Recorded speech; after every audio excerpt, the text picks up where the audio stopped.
द्वारिका में भगवान जब रह रहे थे तो नारद जी का आगमन हुआ द्वारिका में। भगवान ने अपने परिकरों को तो दिव्य जो है ज्ञान देकर के मुक्त करा दिया, लेकिन अपने पिता वसुदेव जी और देवकी का उद्धार कैसे करें? ज्ञान तो देते हैं पर देवकी वसुदेव भगवान को पुत्र ही मानते हैं, और पुत्र समझावे तो पुत्र की बात कहाँ आवे समझ में। तो भगवान विष्णु के जो मन है नारद जी, भगवान ने नारद जी को बुलाया। नारद जी कहते महाराज आज्ञा दें। कहा मैंने जितने भी मेरे परिकर थे जो मुझ पर श्रद्धा करते थे, मैंने उनका उद्धार तो कर दिया है, ज्ञान दे दिया, लेकिन मेरे माता पिता का स्वयं उद्धार नहीं हो रहा है। उनका उद्धार कैसे हो? महाराज आप तो जगत के पिता हो, अपने माता पिता का उद्धार स्वयं करो। भगवान कहते देखो मैं जगत का पिता हूँ, पर अपने माता पिता के सामने मैं तो पुत्र तो नहीं मानते। तो हे नारद जी तुम जाकर के मेरे पिता को उद्धार यज्ञ के बारे में बतलाओ, और जैसे भी है उनकी जो काम आसक्तियां हैं, स्त्री पर, पुत्र पर, धन पर, मकान पर जो है आसक्ति है, आसक्ति दूर हो जावे। जब तक मनुष्य की आसक्ति दूर नहीं होती तब तक भगवत की प्राप्ति नहीं होती है। हमको जब तक और पर माया होगी, लगी होगी, तब तक हम न घर छोड़ पाएंगे, न धन छोड़ पाएंगे, न रिश्ते छोड़ पाएंगे, और भगवान के चरण कमलों में नहीं जा पाएंगे। तो उनकी जो घर के प्रति आसक्ति है, यह आसक्ति को दूर करिए और उनकी आसक्ति मेरे चरण कमलों पर लगाइए। नारद जी गए वसुदेव जी के पास। वसुदेव जी कहा महाराज और सब ठीक चल रहा है? वसुदेव जी ने सुंदर स्वागत किया। हाँ महाराज सब ठीक चल रहा है। तो महाराज आपकी उम्र भी अब अधिक हो गई है, इस लोक में सभी सुख आपने भोग लिए हैं, अब परलोक की क्या तैयारी है आपकी?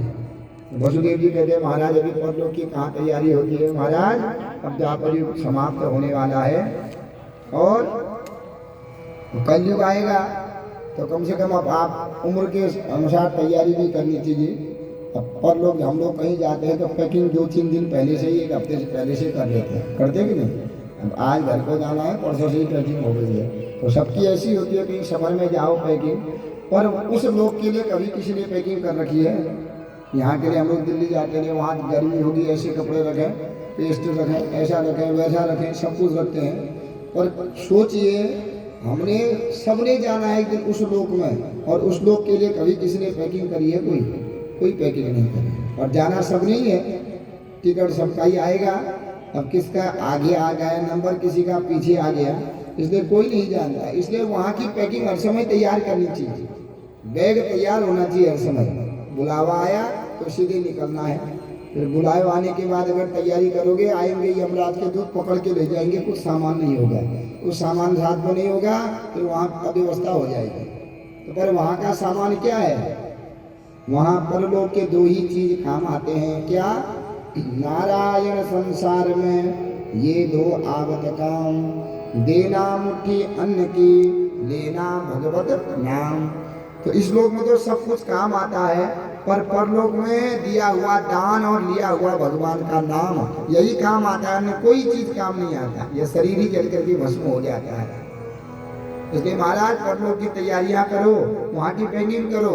वहाँ के लिए भगवान नाम का धन है, जिस धन का आश्रय लेकर के बड़े बड़े अमलात्मा बिमलात्मा महात्मा तर जाते हैं। इसलिए महाराज परलोक की तैयारी अब आप करिए। तो महाराज कैसे करें परलोक की तैयारी? महाराज देखो, जब मनुष्य का, नारद जी कहते हैं, बड़ा सुंदर ज्ञान देते हैं नारद जी। महाराज जब मनुष्य इस संसार में आता है तो संसार में आने से ही उसके ऊपर 3 ऋण लग जाते हैं। 3 ऋण होते हैं हमारे ऊपर, और उन 3 ऋणों से मुक्त होकर के जाएंगे तो तब वहाँ उद्धार होगा। अब किसी का कर्जा खा करके जाएंगे तो गाली देगा कि नहीं देगा? अरे हमारा पैसा लेके गया, लास्ट में मर गया है, मत इसकी सदगति न हो। हर आदमी तो यही कहेगा। दूसरे का खाना बड़ा सरल होता है और दूसरे का पचाना बहुत मुश्किल होता है। इसलिए कहता नारद जी से कहते हैं, नारद जी वसुदेव जी मनुष्य जब इस संसार में आता है 3 ऋणों से युक्त आता है। पहला ऋण होता है देव ऋण, देवताओं का ऋण, दूसरा ऋण होता है ऋषियों का ऋण, और तीसरा ऋण होता है पितृ ऋण, माता पिता का ऋण। तो देव ऋण क्या है? तीनों ऋणों की व्याख्या करते हैं। देव ऋण यह है कि हम सुबह से लेकर के शाम तक भगवान सूर्य हमको प्रकाश दे रहे हैं, उजाला दे रहे हैं, पर सूर्य भगवान ने कभी कहा भैया पैसे निकाल, टैक्स निकाल, मैं तेरे को उजाला कर रहा हूँ। सूर्यास्त हो जाता है, हमको लाइट बनानी पड़ती है और एक एक महीने में लाइट का बिल देते नहीं, हर महीने में देते हैं बिल, 2 महीने में देना पड़ता है। और सूर्य भगवान जब से हमारा जन्म हुआ हमको निःशुल्क प्रकाश दे रहे हैं। हमसे कभी कहा सूर्य भगवान ने टैक्स निकालो? घर में पंखा चलाएंगे तो बिल देना पड़ेगा, मोटर लगाओगे पानी के लिए बिल देना पड़ेगा। ये वायुदेव हर समय बह रहे हैं, हमारे प्राणों की रक्षा कर रहे हैं। 1 घंटे भी अगर वायुदेव छुट्टी पर चले जावें, 1 घंटे के लिए भी अगर रुक जावें बहना, तो हमारे प्राण, ऑक्सीजन कमी हो जाएगी, हम सब मर जाएंगे। ये गंगाएं नित्य निरंतर जो है बह रहे हैं, वरुण देवता हमारे रक्षा के लिए। तो ये क्या है, ये पृथ्वी हमारा बोझ सहन कर रही है, हमको अन्न दे रही है, आकाश हमारे ऊपर रक्षा किए हुए हैं। तो ये सब क्या है, ये सब देव हैं और हमारे शरीर पर इन देवताओं का ऋण होता है। इस दिन देवताओं का ऋण चुकाना चाहिए। तो महाराज देव ऋण कैसे चुकता है? देव ऋण चुकता है यज्ञ करने के द्वारा, क्योंकि यज्ञ में हम देवताओं के नाम की जो आहुति करते हैं, स्वाहा करके डालते हैं, तो देवता लोग उस आहुति को प्राप्त करके प्रसन्न होते हैं। अरे मैं इसके ऊपर कृपा कर रहा हूँ तो ये भी मेरा आहार दे रहा है। तो देवताओं का यज्ञ करने से, पूजा पाठ करने से, व्रत करने मात्र से मनुष्य के ऊपर जो देवताओं का ऋण है, वो देवताओं का ऋण छूट जाता है। इसलिए मानव मात्र ने व्रत करने चाहिए, सत्कर्म करने चाहिए, भगवान का नाम जपना चाहिए, यज्ञ करना चाहिए, क्योंकि देवताओं का आहार ही क्या है? तिलार्घ्य कहते हैं लोग, तिल और घी। तो यज्ञ में जो तिलाजी डालते हैं, आहुति, उसी को देवता पाकते हैं और उसी से पुष्ट होते हैं, देवताओं की तृप्ति होती है। और देवता जो आहुति करता है, जो यज्ञ करता है, उस पर सदा प्रसन्न रहते हैं। यज्ञम यजेत यशस् कामः, यज्ञ करने से मनुष्य का यश भी बढ़ता है, सभी पाप नष्ट होते हैं यज्ञ करने से। जो जितने यज्ञ करता है उसके शरीर में उतना तेज बढ़ते रहता है, उतनी शक्ति आती रहती है, संसार में उसका यश होते रहता है, क्योंकि वो देवताओं के लिए भोजन बनाता है, भोजन देता है। तो ये यज्ञ करने से, व्रत करने से, दान करने से, देवताओं की पूजा पाठ करने से हमारे शरीर में जो देव ऋण है, वो देव ऋण से हम मुक्त हो जाते हैं। दूसरा ऋण होता है साधु संतों का ऋण, ऋषि ऋण। ऋषियों ने देखा कि घोर कलयुग आएगा, इन कलयुग में मानवों का उद्धार कैसे होगा, क्योंकि बुद्धि भी कमजोर है। सतयुग त्रेता द्वापर में क्या होते थे? 2 प्रकार के लोग होते थे। जिनकी बुद्धि कमजोर है उनका भाग्य अच्छा होता था, तो भाग्य के अनुसार सुख होकर के चले जाते थे, और जिनका भाग्य कमजोर होता था वो ज्ञानी होते थे, तो ज्ञान के द्वारा अपने भाग्य को संभाल लेते थे।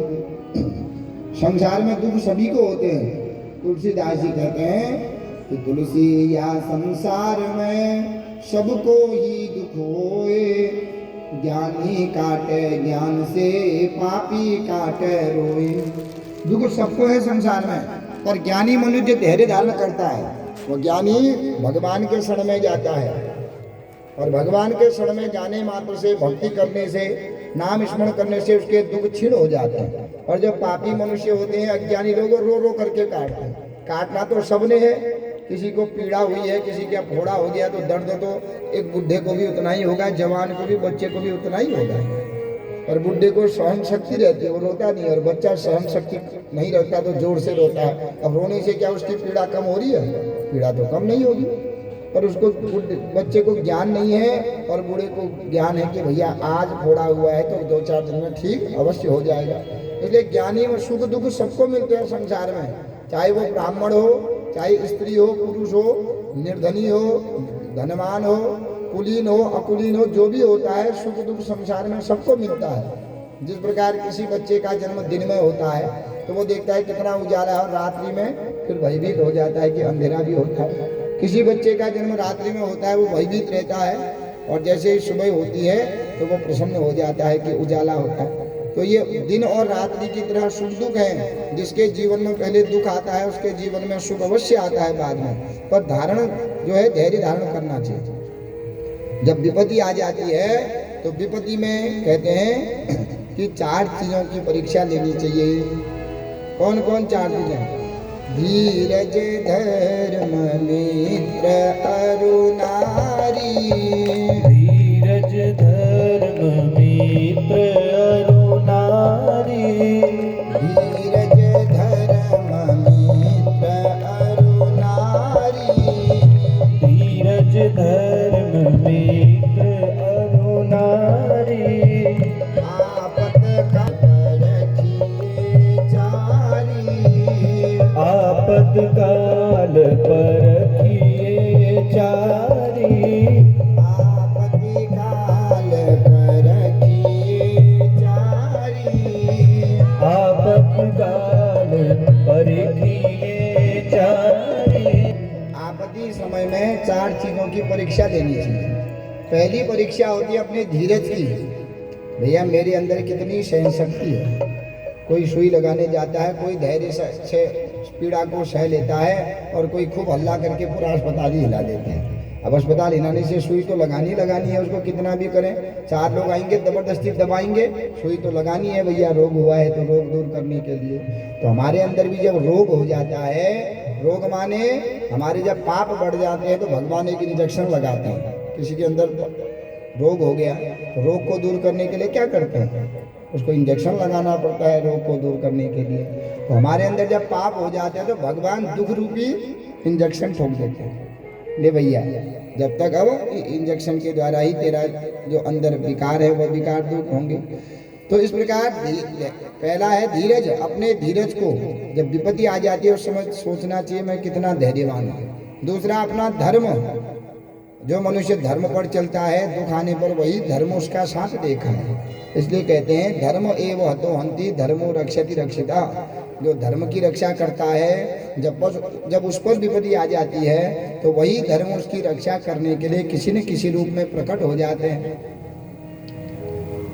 मित्र, अपने जो सके मित्र हैं, अपनी विपत्ति में याद आते हैं कि देखो ये मेरे केवल साथ के मित्र हैं, केवल खाने पीने के यार हैं, या दुख के भी यार हैं। और अपना दाम्पत्य, पति पत्नी। तो इस प्रकार कहते हैं हे वसुदेव, नारद जी कह रहे हैं कि हे वसुदेव जी, दूसरा ऋण होता है देव ऋषि ऋण। ऋषियों ने देखा कि घोर कलयुग में, सतयुग में जो बुद्धिमान होते थे उनका भाग्य मंद होता था, तो बुद्धि के अनुसार जीवन यापन करते थे। लेकिन जो भाग्यवान होते थे उनकी बुद्धि कमजोर होती थी तो भाग्य अनुसार खा देते थे। लेकिन कलयुग में क्या है, मंदा सुमंद मतयो मंद भाग्या युपद्रुता। मंदा सुमंद मतयो, मति भी मंद है, भाग्य भी मंद है हम कलयुगी लोगों का। तो हमारा जीवन यापन कैसे होगा? तब ऋषि मुनियों ने गिरी गुफाओं में रह करके, कंदमूल खा करके, घर बार छोड़ करके बड़ी तपस्या से वेद पुराण शास्त्र बनाए हैं। इन वेद पुराण शास्त्रों को हमारे लिए लिखा है कि भैया ऐसा करने से धर्म होता है, ऐसा करने से पाप होता है, ऐसा करने से यश मिलता है, ऐसा करने से अपयश मिलता है, हानि इससे होती है, लाभ इससे होता है। तो यह शास्त्रों में बता दिया गया। वेद प्रणीतो धर्म तद धर्म ही विपर्ययः। वेदों में जो कहा गया है वही धर्म है। वेद को छोड़ करके जो अपने मन से हम लोग चलते हैं, अपने मन अनुसार चलते हैं, तो वो धर्म नहीं है, वो अधर्म ही अधर्म है, और उसके द्वारा सुख की प्राप्ति नहीं होती। तब ऋषि मुनियों ने वेद पुराण शास्त्रों को बनाया है। तो इन वेद पुराण और शास्त्रों का अध्ययन करें। अध्ययन नहीं करें तो यहाँ कथाएं लगती है, वहाँ जा करके कथाएं सुनना चाहिए। कथाओं के द्वारा ज्ञान प्राप्त होता है। जो हमारे हृदय में अज्ञान की गांठें हैं, इन कथाओं का श्रवण करने से हमारे वो अज्ञान रूपी ज्ञान है, जो गांठ है, वह खुल करके ज्ञान रूपी प्रकाश की प्राप्ति होती है। तो ऐसा कथाओं को सुनने मात्र से, करने से, कराने से हमारे ऊपर जो ऋषियों का ऋण है वो ऋण मुक्त हो जाता है। और तीसरा ऋण होता है माता पिता का ऋण। तो सब 2 ऋणों से तो मनुष्य मुक्त हो जाता है, और तीसरा ऋण बहुत ही दुर्लभ है, बहुत ही कठिन है इसको ऋणों से मुक्त होना। माता ने गर्भ में 9 महीने रखा, अपना दुख सुख झेल करके बच्चों को पाला, स्वयं गीले में सो करके बच्चों को सूखे में सुलाया। पिताजी ने घर बार छोड़ करके धन कमाया बच्चों की रक्षा करने के लिए। तो अब तीसरा ऋण होता है कि जब माता पिता बूढ़े हो गए तो माता पिता को ही रक्षा करनी है। बाल्यकाल में जिस प्रकार माता पिता ने हमको अपने साथ रखा है, जब उन पर विपत्ति आ जाती है, बुढ़ापा आ जाता है, तो बच्चों का धर्म है कि माता पिता को अपने साथ रखें, उनकी सेवा करें, अच्छे शब्द बोलें, मरने के बाद उनकी सत्कर्म के लिए क्रिया आदि कर्म करें, तीर्थों में जाकर के श्राद्ध करें, उनका तर्पण करें। ऐसा करने मात्र से क्या होता है, मनुष्य के ऊपर जो पितृ ऋण है, पितृ ऋण से मनुष्य मुक्त हो जाता है। पितृ ऋण तो किसी भी काल में मुक्त नहीं होता, और जो धर्मात्मा मनुष्य अपने माता पिता की वृद्धावस्था में सेवा करता है, उनके मरने संबंधी क्रियाएं करता है, ऐसा करने मात्र से मनुष्य के ऊपर जो पितरों का ऋण है, वह पितृ ऋण दूर हो जाता है। इसलिए महाराज तुम श्राद्ध भी करते हो, तुम ज्ञानी भी हो वेद पुराण के, तुमने यज्ञ नहीं किया है, यज्ञ करो, और ऐसा यज्ञ करो कि इस यज्ञ के द्वारा तुम्हारा भाग्य खुल जाए। तो वसुदेव जी कहते हैं ठीक है महाराज, मैं अवश्य यज्ञ करूंगा। तो विधि पूर्वक वसुदेव जी ने यज्ञ कराया, और उस यज्ञ के द्वारा वसुदेव जी को ज्ञान की प्राप्ति हो गई। अरे मेरी इतनी उम्र हो गई है, स्त्री पर, पुत्र पर, धन पर मेरी आसक्ति है, और यही आसक्ति क्या होती है, हमको नरक ले जाती है। धन की कामना, पुत्र की कामना और स्त्री की कामना, ये तीनों कामनाएं अगर हमारे हृदय में हैं तो इन्हीं के द्वारा हमको दुख की प्राप्ति होती है, क्योंकि हम पराधीन हो जाते हैं। हम सोचते हैं हमारे पास इतना धन हो, हमारा पुत्र ऐसा हो, हमारा दाम्पत्य ऐसा हो, तो जो है ठीक है। हमारे सोचने से अगर हो जावे सब कुछ, तो फिर भगवान की आवश्यकता क्या होगी।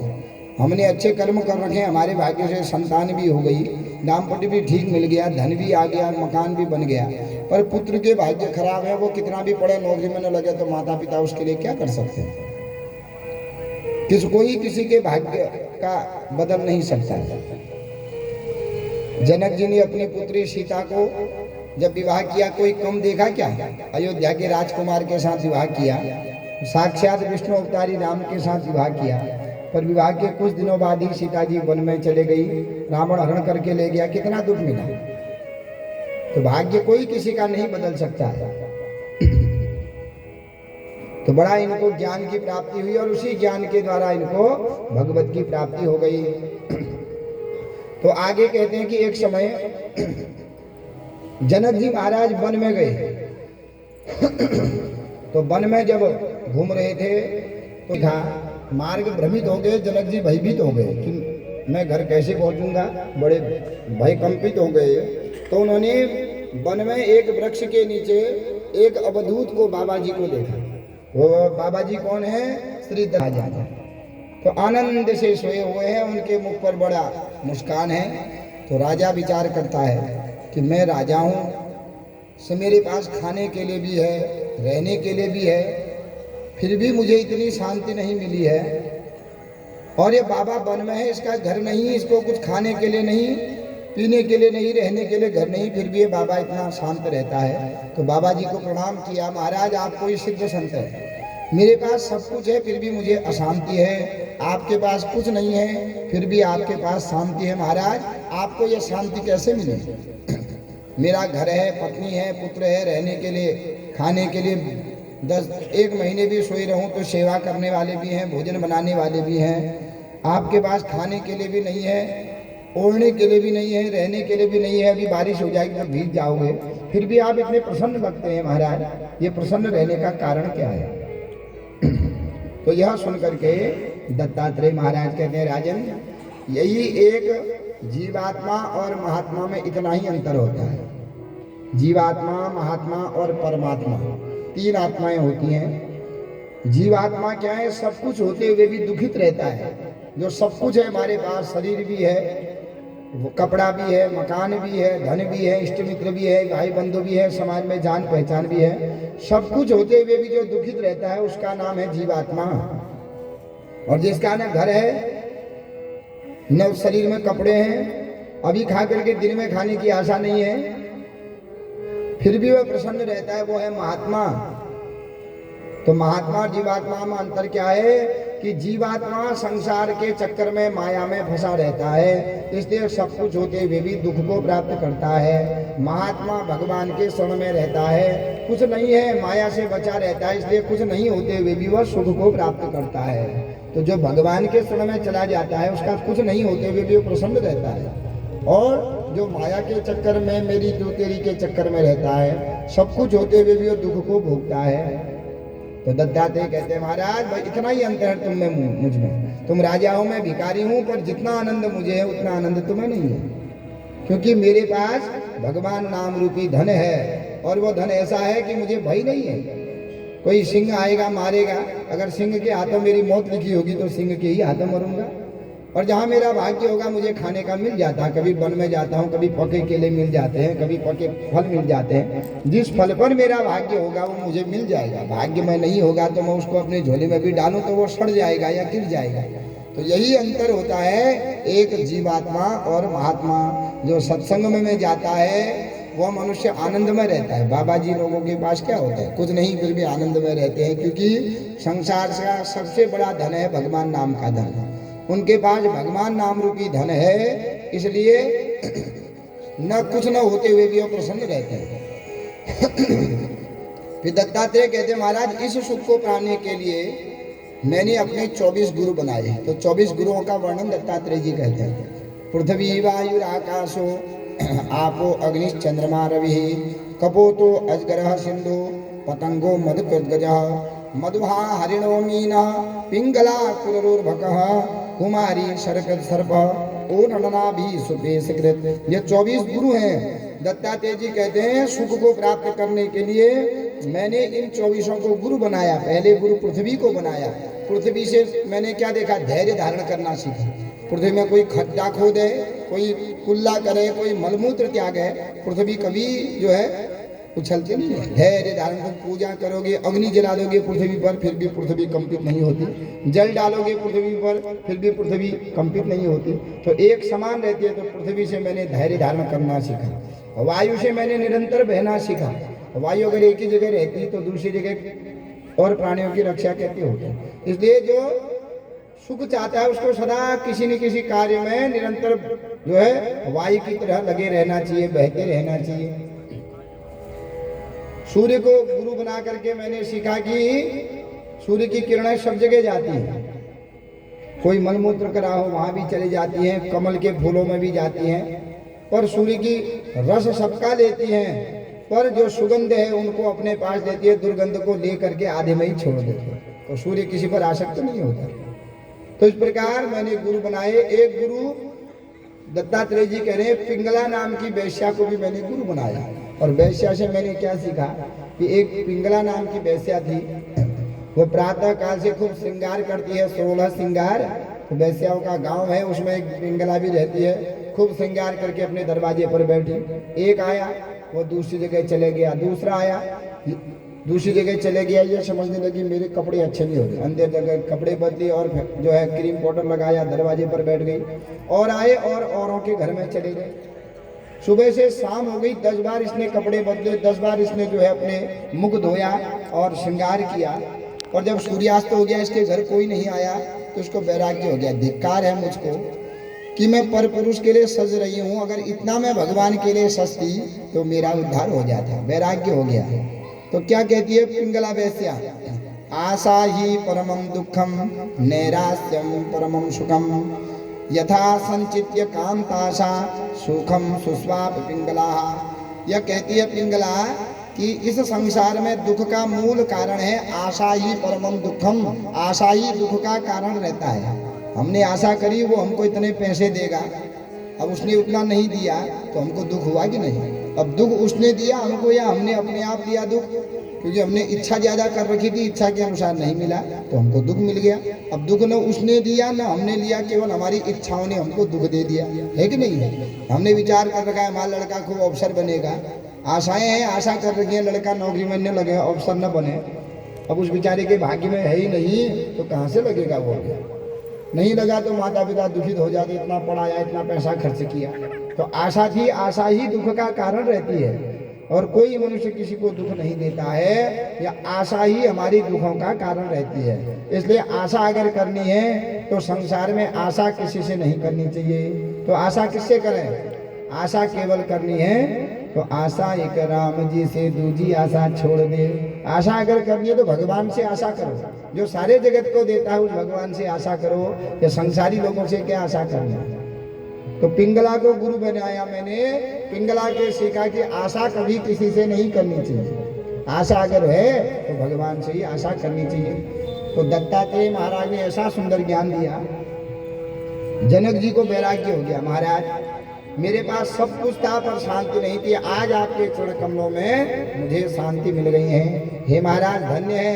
खाली नहीं कहते कि सत्संग सत्संग ही होता है। धनवान के पास जाओगे वो धन की ही बात करेगा, कामी के पास जाओगे वो कामना को ही बात करेगा। कोई भोजन वाला ज्यादा करता है, खूब भोजन में जो आसक्त है उसके साथ बैठोगे तो वो भोजन की ही बात करेगा। आज हमने छोले खाए, आज पनीर खाया, आज हमने पिज्जा खाया। तो संगति का असर होता है। और किसी सत्संग के पास बैठोगे महाराज वो सत्संग का ही ज्ञान देगा, और ऐसा ज्ञान देगा कि संसार की जो आसक्ति है वो आसक्ति सत्संग के द्वारा ही छूट जाती है। इसलिए महाराज ये सत्संग बड़ा ही दुर्लभ है। इसलिए कहते हैं कि सत्संगति दुर्लभ संसारा, सत्संगति दुर्लभ संसारा, सत्संगति दुर्लभ संसारा, सत्संगति दुर्लभ संसारा, निमिष दंड भरी कहीं बारा, निमिष दंड भरी एक ही बारा, निमिष दंड भरी कहीं बारा, निमिष दंड भरी एक ही बारा। तब दत्तात्रेय से जनक जी कहते हैं महाराज इस संसार में सत्संग पाना बड़ा दुर्लभ। कुसंग और विषय की बातें हर घर में होती हैं, हर गली में हर गांव में निंदाएं होती हैं, भोजन की धन की व्यवस्था बातें एक दूसरे की बातें होती हैं, पर भगवान की चर्चा वहीं होंगी जहां पुण्यात्मा लोग रहते हैं। पापी लोगों के मध्य में कभी भगवान की चर्चाएं नहीं होती है। वहाँ खाने पीने सोने की और दूसरे के जो है इस बातें होती है। तो महाराज इस संसार में सत्संग बड़ा धन्य है। यह सत्संग अगर एक निमिष, निमिष माने एक सेकंड कहते हैं, ये आंखें जब हमारी बंद होती हैं उसके समय को कहते हैं निमिष। तो एक निमिष का भी अगर सत्संग मिल जावे, तो एक शब्द भी अगर सत्संग का कान में चला जाता है, तो एक सत्संग के एक शब्द के द्वारा भी मनुष्य की सद्गति हो। अगर सत्संग मिल गया तो महाराज बड़ा दुर्लभ है इस संसार में। तो वैराग्य हो गया, घर में गए तो इनके राज्य में नव योगेश्वर आए। कभी अभी अंतरिक्ष प्रबुद्ध पिपलायन, जो ऋषभ देव के 100 पुत्रों में 9 पुत्र थे, यही नवनाथ बने आगे को। तो इन्होंने जनक जी ने बड़ा सुंदर इनको जो है सम्मान किया। अब जनक जी को ज्ञान तो प्राप्त हो गया था। तो जनक जी ने पूछा महाराज दुर्लभम मानुषो देहो तदप्य दुर्बधम। महाराज ये मानव जीवन बड़ा दुर्लभ है। यह मानव जीवन खाने पीने सोने के लिए नहीं मिलता है। यह मानव जीवन उस परम पिता परमात्मा को प्राप्त करने के लिए मिलता है। 84 लाख योनियों में अंतिम योनि मानव की है, और इस मानव योनि को प्राप्त करके जिसने सत्कर्म कर लिए, भगवान का भजन कर लिया, उसका जन्म मरण रूपी जो चक्कर है वो चक्कर छूट जाता है, उसको भगवत की प्राप्ति हो जाती है। और महाराज इस मानव जन्म से भगवत की प्राप्ति कैसे होती है? तो कहा सत्संग के द्वारा। महाराज सत्संग कहाँ मिलता है? सत्संग मिलता है, सत माने सत्य। देखो सत्संग का असली अर्थ होता है सत माने सत्य, संग माने साथ। सत्य का साथ ही सत्संग है। ये नहीं नाम दे दिया सत्संग और वहाँ कुसंग की बातें होने लगे, विषयों की बातें होने लगे, भगवान को छोड़ करके लौकिक बातें होने लगे, तो वो सत्संग नहीं है, वो कुसंग है। जहाँ मनुष्य के विषय भोग छोड़ करके भगवान में रति लग जाती है, उसी को कहते हैं सत्संग। सत माने सत्य। अब सत्य क्या है? शास्त्र कहते हैं ब्रह्म सत्यम जगत मिथ्या। वह भगवान ही सत्य है, ये जगत तो झूठा है। 2 शास्त्र होते हैं ना, एक आस्तिक शास्त्र, एक चारवाक का नास्तिक शास्त्र है। तो ये चारवाक नास्तिक शास्त्र में कहते हैं यावत जीवेत सुखम जीवेत ऋणम कृत्वा घृतम पिबेत भस्मीभूतस्य देहस्य पुनर्गमना कथम। तो जब तक जियो, ये नास्तिक शास्त्र है, किसने भगवान देखा? जब तक जियो सुखपूर्वक जीवो, कल के लिए क्यों पैसा रख रहे हो? जो कल खाना है वो आज ही खाओ। और ऋणम कृत्वा, ऋण की करके भी घी को पियो, कल के लिए कहाँ रख रहे हो, कल रात में मर जाओगे क्या होगा। तो ये नास्तिक शास्त्र है। और आस्तिक जो शास्त्र है वो कहता है भैया ब्रह्म सत्यम जगन मिथ्या, भगवान ही सत्य है, जगत तो झूठा है। इस जगत का ये मेला है जगत का। हम लोग बाजार जाते हैं, खूब पन्नी ले जा करके गए बाजार में, खूब सामान भर करके घर को ला गए, और थोड़ी देर बाजार में गए तो चकाचौंध में रहे, लेकिन घर आए तो अकेले ही आए। तो ये संसार भी क्या है, मेला है। अभी आए हैं तो सब कहेंगे मेरा है मेरा है मेरा है, लेकिन जब मनुष्य मर जाएगा तो वही पत्नी छूने से मना कर देती है, मैं नहीं छूती हूँ, पहुँचा के आओ जाओ। वो नाती पोते जो खेल रहे थे गोद में वही अपने नहीं होते, वो भी जो है उसको छूने नहीं देते, अरे डरेगा डरेगा, नाती को अंदर कर देते हैं। इसलिए यहाँ सब लोग कहते हैं तू मेरा है तू मेरा है, और असली में किसका है, मैं जिसका हूँ। ये झगड़ा मिटा दोगे तो क्या होगा, मैं तो असली में भगवान के ही हैं, वहीं से आए हैं, जाना वहीं को है। तो सत्संग जहाँ भगवान की चर्चा होती है, उस भगवान की चरणों में लगाने की जहाँ कथाएं होती हैं, उसी को सत्संग कहते हैं। इसलिए राजन सत्संग के द्वारा ही भगवत की प्राप्ति होती है। तो महाराज संसार में सबसे बड़ा सुख क्या है, जनक ने पूछ लिया। तो कवि महाराज कहते हैं बुद्धि बड़ी चतुराई बड़ी और सुंदरता तन में प्रकटी है, मान बढ़ो अभिमान बढ़ो यश कीर्ति हूँ जग में फैली है, जो मत द्वार गजेंद्र हजार सो इंद्र हूँ से कछु नाही घटी है, तुलसी जगदीश की भक्ति बिना जैसे सुंदरी नारी की नारक कटी है। बुद्धि भी बहुत है, बुद्धि बड़ी चतुराई बड़ी चतुराई भी है, तन भी बड़ा सुंदर है, समाज में जहाँ जाओ वहाँ यश मिलता है, धन भी है, राजा इंद्र के जैसा वैभव है, सब कुछ है। पर भगवान की भक्ति अगर उस कुल में नहीं है, उस घर में भगवान की भक्ति नहीं है, तो समझ लेना चाहिए कि इसका कुल, इसका धन, इसका धर्म सब बेकार है।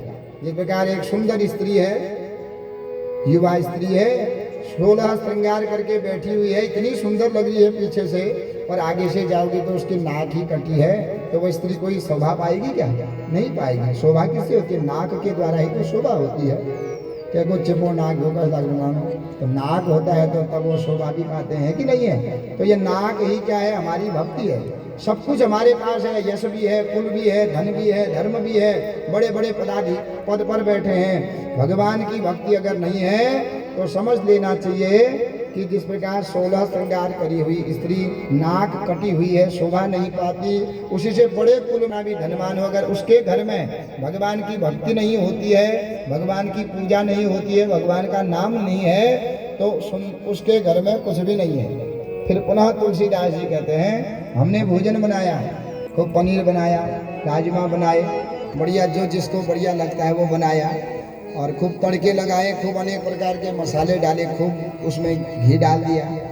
पर नमक नहीं डालोगे तो सब्जी में स्वाद आएगा क्या, नहीं आएगा। नमक कहता है क्या करें क्या करें बिन मुझे क्या करें, कितना ही मसाले डालो, कितना ही जो है उसमें घी डालो, कितने ही छौंक लगाओ, जब तक मुझे नहीं डालोगे उसमें रस नहीं आएगा। तो इस प्रकार ये भक्ति क्या है, भक्ति रूपी नमक है। और जिसके कितना भी हमने तड़का लगा दिया, नमक नहीं डाला, तो पनीर में स्वाद नहीं आएगा, सब्जी में स्वाद नहीं आएगा।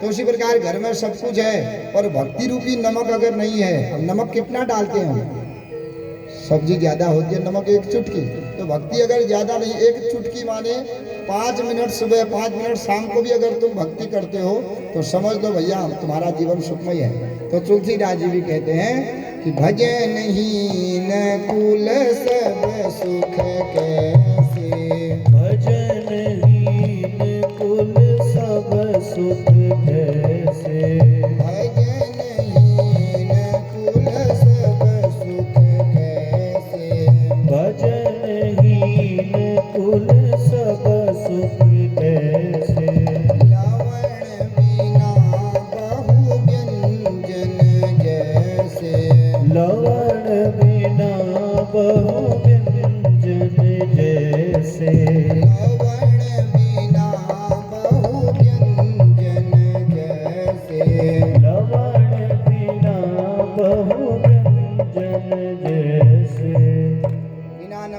जिस प्रकार बहु प्रकार के व्यंजन व्यर्थ चले जाते हैं, इसी प्रकार घर में सब कुछ है, भगवान की भक्ति नहीं है, तो भगवान की भक्ति के रहित क्या होता है, वो सब कुछ बेस्वाद हो जाता है। इसलिए मानव मात्र का परम धर्म है भगवान के चरणों में जाना, और भगवान के चरणों की प्राप्ति होती है भक्ति के द्वारा।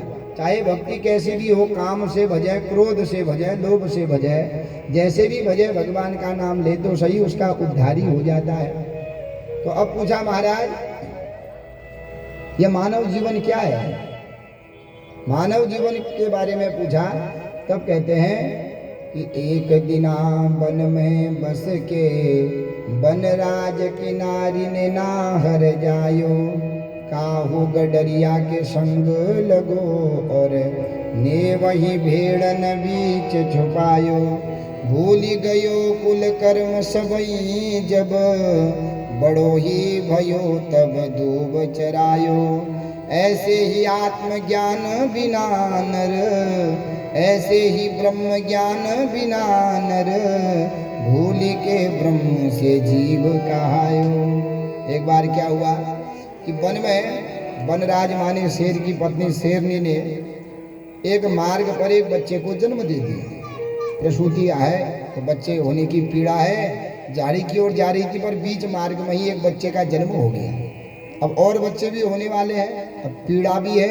और नीचे से क्या देखा कि गडरिया माने जो भेड़ों को चराता है, वो भेड़ों सहित उस रास्ते से आ रहा है। एक तो उसको पीड़ा हुई है प्रसव की, और वो विचार करके इस बच्चे के चक्कर में अगर मैं यहाँ रहूं तो गडरिया के कुत्ते मुझे मार देंगे, क्योंकि मैं अभी लड़ नहीं पाऊंगी, मुझे पीड़ा हो रही है, मैंने और बच्चों को जन्म देना है, और अगर यहाँ से चले जाते हो तो मेरे प्राण बच जाएंगे, पर बच्चा मर जाएगा, बच्चे को पकड़ने की भी सामर्थ्य नहीं है साथ में। अब क्या किया जाए? उसने विचार किया, एक मरता है तो मरने दो, मैं अपने प्राणों को बचा देती हूँ, मेरे बच्चे तो बच जाएंगे। तो एक बच्चे को बीच रास्ते पर छोड़ करके झाड़ियों में गुफा में छिप गई और वहीं बच्चों को जन्म दिया। इतने में गडरिया आया, तो गडरिया ने देखा कि अभी अभी एक शेर ने बच्चा दिया है, और ये बच्चा बेचारा क्या करे, तो दयालु था, तो बच्चे को पकड़ के झोले में डाल दिया, अपने शिविर में ले गया, उसको नहलाया धुलाया और उसको दूध पिलाने लगा। धीरे धीरे धीरे धीरे वो सिंह का बच्चा बड़ा हुआ तो कुत्तों के साथ खेलने लगा और भेड़ों के साथ खेलने लगा, और बड़ा हुआ तो रोज देखता है कि भेड़ दूब चढ़ते हैं, तो यह सिंह का बच्चा भी आज क्या करने लगा, दूब चढ़ने लगा। तो इसी प्रकार कहते हैं मनुष्य क्या है, ईश्वर अंश जीव अविनाशी।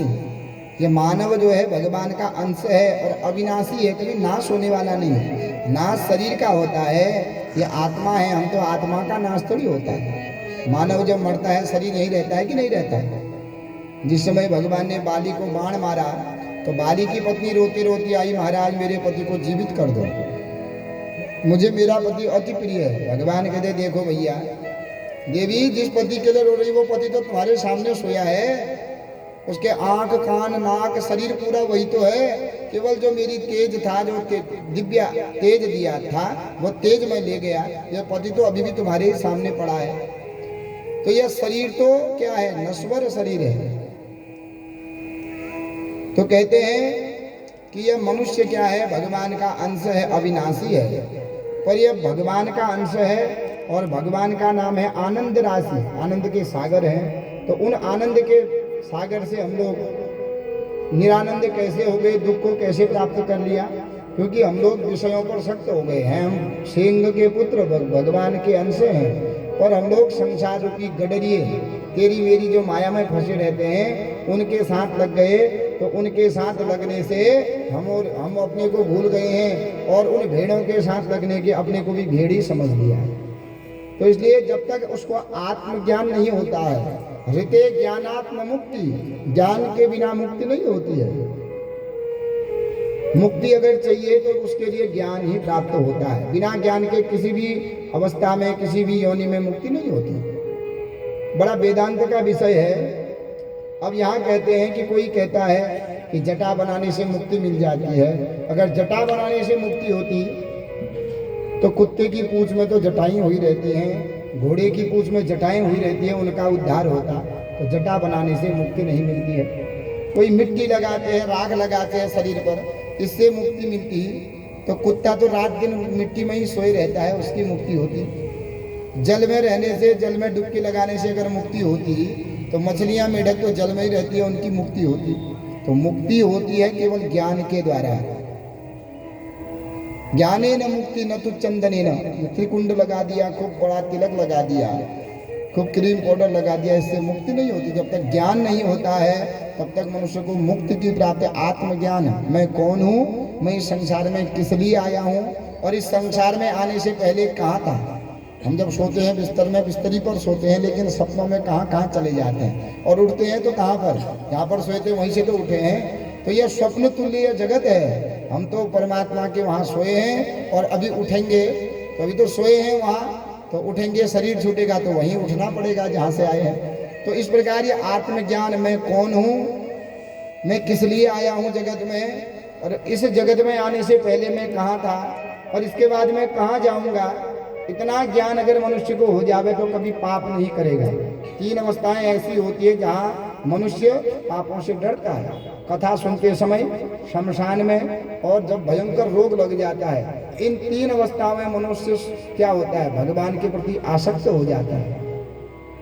जब कोई मरता है, शमशान में चिता लगती है, तो वैराग्य हो जाता है। अरे देखो इसको कितना चाहिए था, इसने कितना पाप किया, क्या क्या कितना जोड़ रहा था, आज क्या ले गया साथ में, देखो जल के भस्म हो गया, तो वैराग्य हो जाता है। पर वहीं पर उसको जलाओ, नहा धोकर के ऊपर को आओ, और माया पकड़ लेती है, फिर और जैसा पुराना मन है वैसा मन हो जाता है। अभी कथा बढ़िया लग रही है, थोड़ी देर बाद आरती होगी, वह गेट से बाहर गए, वह जैसे पहले फंसे थे वैसे फंस गए। रोग ठीक हुआ तो जैसे पहले, रोग के समय में हे भगवान हमको ठीक कर दो, जो कहोगे वो करेंगे। रोग ठीक हुआ तो भगवान की याद ही नहीं।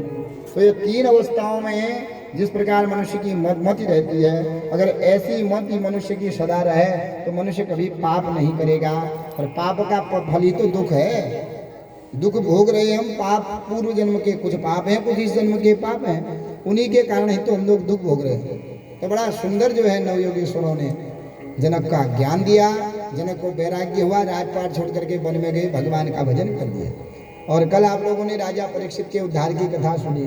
तो नैमिषारण्य के तीर्थ में शौनक आदि ऋषि पूछते हैं, महाराज जब भगवान धराधाम को छोड़ करके चले गए उसके बाद क्या हुआ, क्योंकि जिस दिन यदा मुकुंदो भगवान क्षमाम त्यक्ता स्वपदम गतः तद्दिनात् कलिरायातः सर्वसाधन बाधकः। जिस दिन भगवान इस धराधाम को छोड़ करके गए उसी दिन कलयुग आ गया, और कलयुग क्या करने लगा, सर्वसाधन बाधकः। जहाँ भी कोई यज्ञ हो रहा है, कोई पुराण हो रहा है, कोई सत्कर्म कर रहा है, कोई दान कर रहा है, वहाँ जाकर के बाधा करना, यही कलयुग का पहला कारण है।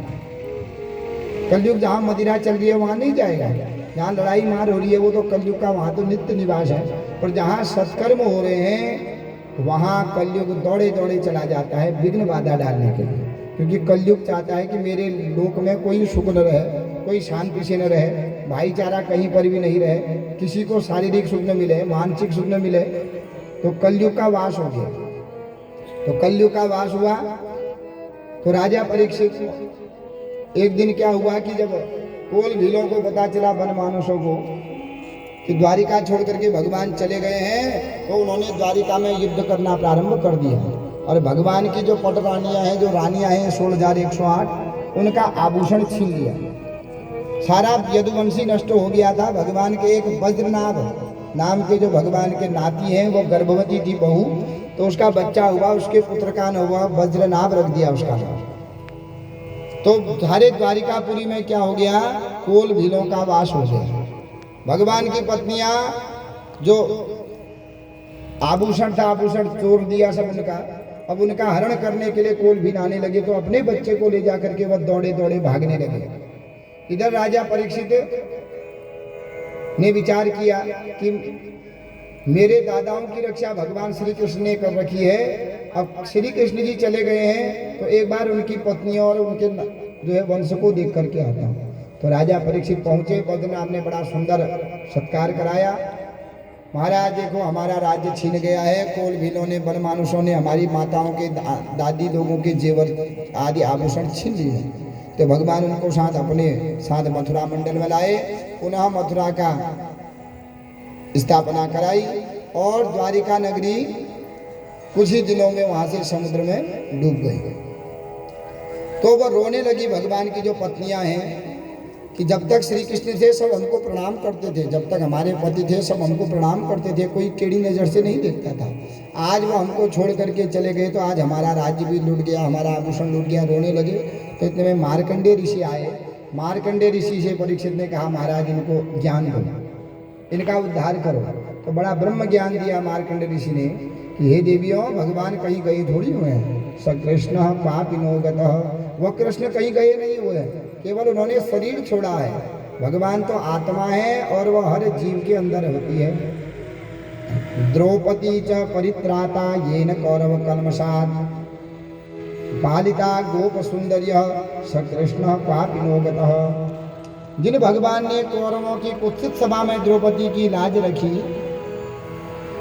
और गोपियों की लाज रखी, वह भगवान कहीं गए नहीं है, हमारे मध्य ही हैं। पर उन भगवान को देखने के लिए दो ही नयन चाहिए, बाहरी आंखों से भगवान नहीं देखते हैं। तो भगवान देखने वाले दो नयन कौन होते हैं? ज्ञान विराग, ज्ञान और वैराग्य रूपी नेत्र से ही भगवान देखते हैं। तो बड़ा सुंदर ध्यान कराया कि जिसको तुम बाहर ढूंढ रही हो वो कहीं बाहर थोड़ी है, तुम्हारे ही अंदर है। आत्मज्ञान हुआ और भगवान का ध्यान करके सब भगवान के धाम को चले गए। राजा परीक्षित ने भी श्राप मिला था तो सुखदेव जी के द्वारा राजा परीक्षित ने कथा सुनी। जब सुखदेव जी जाने लगे तो राजा परीक्षित कहते हैं महाराज जब भगवान ही धरा धाम को छोड़ करके चले गए तो मैं कौन हूँ? मैं भी तो यह बुदबुदा इव तोये सो मस्का इव जंतु सो, पानी में बुलबुले उड़ते हैं नष्ट हो जाते हैं और मच्छर आदि जीव उत्पन्न होते हैं नष्ट हो जाते हैं महाराज। तो मेरा जीवन ही तो मरने के लिए हुआ है, यह मनुष्य शरीर ही मरने के लिए हुआ मिला है हमको। कोई बाल्यावस्था में गया, कोई जवानी में गया, कोई बुढ़ापा में गया, ज्ञाना जाना सबने है। और कौन कैसा करके गया, कब गया ये महत्व नहीं रहता है, कैसा कर्म करके गया ये महत्व रहता है। क्योंकि वहाँ कर्म ही प्रधान है, कर्म के अनुसार ही जन्म लेना मुक्ति को प्राप्त होना होता है। इसलिए परीक्षित को ज्ञान हो गया कि हे गुरुदेव आज आपने मुझे मौत के मुख से जो है बचा दिया। मैं सोच रहा था मैं मरूंगा, महाराज मैं थोड़ी मरूंगा, मरेगा तो मेरा शरीर, क्योंकि यह शरीर पंच तत्वों से बना है और पंच तत्वों में ही विलीन होने वाला है। इसलिए गुरुजी सुखदेव जी कहते बस हो गया, तेरा उद्धार हो गया, अब तेरा उद्धार होने वाला है, 7वां दिन हो गया, मैं चलता हूँ। तो सुखदेव जी जाने लगे। तो राजा परीक्षित अपने गुरुदेव की बड़ी रो रो करके पूजा करते हैं। हे गुरुदेव मैं संसार में भटक रहा था कि मैं कहाँ जाऊँगा, क्या करूँगा, लेकिन आज आपने एक ऐसा मुझे ज्ञान दे दिया महाराज, सिद्धोस्मि अनुगृहीतोस्मि भवद्भिः करुणा परैः अद्य मे भगवान लब्ध सर्व पाप हरो हरिः। महाराज आज मुझे भगवत की प्राप्ति हो गई है, मैं तो भगवान का अंश हूँ, मैं थोड़ी मरूंगा। मेरा तो जन्म ही भगवत को प्राप्त करने के लिए हुआ था, ये विषयों को भोगने के लिए थोड़ी हुआ था। महाराज आज आपने मुझे ज्ञान दे दिया और उस ज्ञान के द्वारा मैं अब भगवान के धाम को अवश्य चला जाऊंगा। तो सुखदेव जी जाने लगे तो सुखदेव जी के पाद प्रक्षालन किए, पूजन किया और सुखदेव जी का पूजा कर रहे हैं। हे गुरुदेव हरि की कथा सुनाने वाले, हरि कथा सुनाने वाले, प्रभु की कथा सुनाने वाले, प्रभु की कथा सुनाने वाले, तुमको लाखों प्रणाम, तुमको लाखों प्रणाम। प्रभु की कथा सुनाने वाले, प्रभु की कथा सुनाने वाले, हरि की कथा सुनाने वाले, हरि की कथा सुनाने वाले, तुमको लाखों प्रणाम, तुमको लाखों प्रणाम। लेकर विषयों का प्याला जा रहे थे यम के गाला, लेकर विषयों का प्याला जा रहे थे हम के गाला, लेकर विषयों का प्याला जा रहे थे यम के गाला, लेकर विषयों का प्याला जा रहे थे हम के गाला। अमृत पान कराने वाले, अमृत पान कराने